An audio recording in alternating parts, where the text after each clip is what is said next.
Demikian, kita sudah mendengar ataupun kita sudah melihat ada putusan hari ini, kita tinggal menunggu seperti apa konkret putusannya sehingga kami bisa melihat dan pelajari dan apa yang harus dikerjakan oleh kepolisian.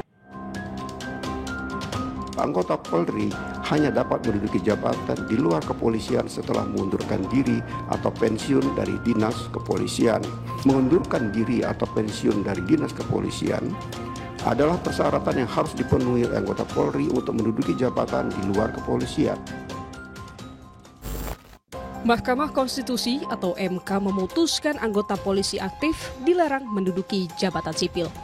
Anggota Polri hanya dapat menduduki jabatan sipil setelah mengundurkan diri atau pensiun dari tugas kepolisian.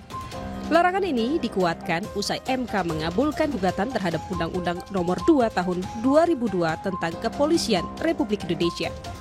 Pasal 28 ayat 3 Undang-Undang Polri punya substansi yang sama dengan pasal 10 ayat 3 TAP MPR yang menegaskan anggota Polri hanya dapat menduduki jabatan di luar kepolisian setelah mengundurkan diri. Mahkamah menegaskan frase atau tidak berdasarkan penugasan dari Kapolri yang termuat dalam penjelasan pasal 28 ayat 3 Undang-Undang Polri tak lagi memiliki kekuatan hukum mengikat. Frase atau tidak berdasarkan penugasan dari Kapolri dalam penjelasan pasal 28 ayat 3 Undang-Undang Nomor 2 Tahun 2002 tentang Kepolisian Negara Republik Indonesia, Lembaran Negara Republik Indonesia tahun 2002 Nomor 2, tambahan Lembaran Negara Republik Indonesia Nomor 4168 bertentangan dengan Undang-Undang Dasar Negara Republik Indonesia tahun 1945 dan tidak mempunyai kekuatan hukum mengikat. Menanggapi putusan MK, Kadif Humas Polri Irjen Sandi Nugroho mengatakan Polri menghormati putusan MK dan akan menindaklanjuti serta mengkaji putusan MK.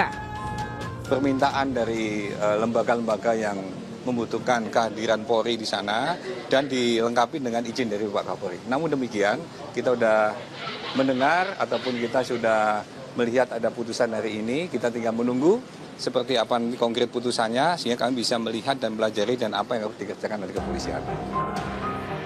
Menyadari putusan MK bersifat final dan mengikat, Menteri Sekretaris Negara Prasetyo Hadi mengatakan putusan harus dilaksanakan sesuai aturan. Namanya putusan MK ini kan final and binding. Berarti pasti akan dijalankan gitu, Mas? Ya lah, sesuai aturan kan seperti itu. Akan meminta pejabat tersebut mengundurkan diri dari Kementerian Lembaga yang polisi. Iya kan, kalau aturannya seperti itu.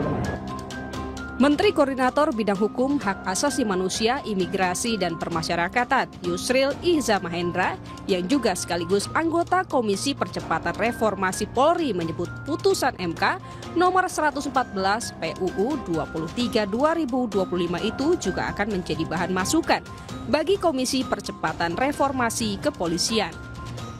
Ini jadi bahan masukan bagi komite dalam rangka reformasi kepolisian ini. Akan pengaturannya tentu akan dibuat ya nantinya, karena memang tidak secara spesifik itu dinyatakan dalam Undang-Undang Kepolisian tahun 2002. Yang ada dulu itu kan pemisahan TNI Polri kan begitu. Putusan MK atas gugatan terhadap Undang-Undang Nomor 2 Tahun 2002 tentang Polri sebelumnya diajukan oleh dua advokat, Samsul Jahidin dan Christian Adrianus Hite. Keduanya menilai pasal yang digugat multitafsir dan berpotensi terjadi penyalahgunaan kekuasaan oleh penegak hukum.